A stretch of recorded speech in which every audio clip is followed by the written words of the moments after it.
નમસ્તે બાળ દોસ્તો, કેમ છો? મજામાં ને? હું છું દુર્ગા.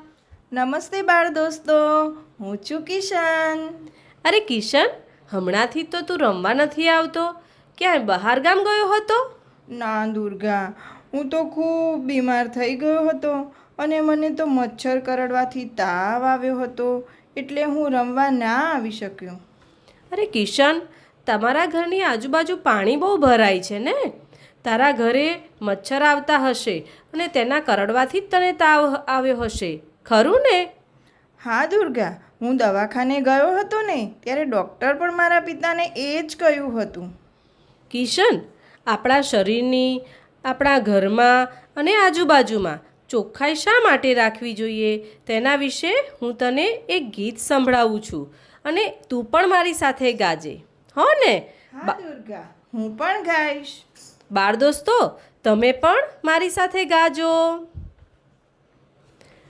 ચોખ્ખું ઘરનું આંગણું, ચોખ્ખો ઘરનો ચોક, ચોખ્ખો ઘરનો ઓટલો, ચોખ્ખા મેળી મોર.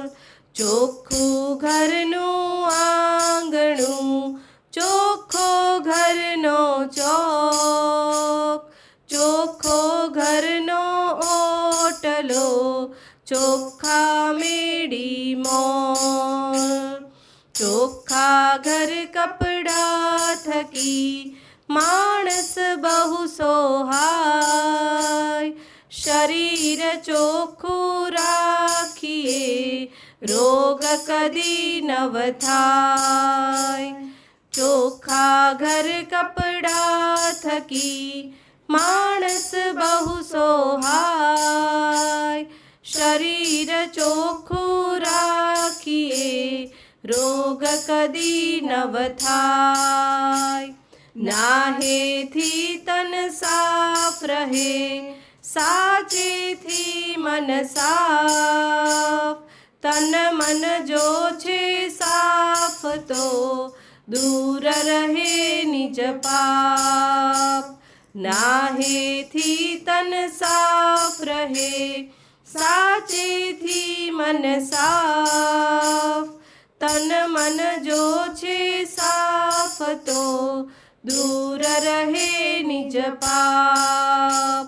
ચોખ્ખું ઘરનું આંગણું, ચોખ્ખો ઘરનો ચોક, ચોખ્ખો ઘરનો ઓટલો, ચોખ્ખા મેળી મોર.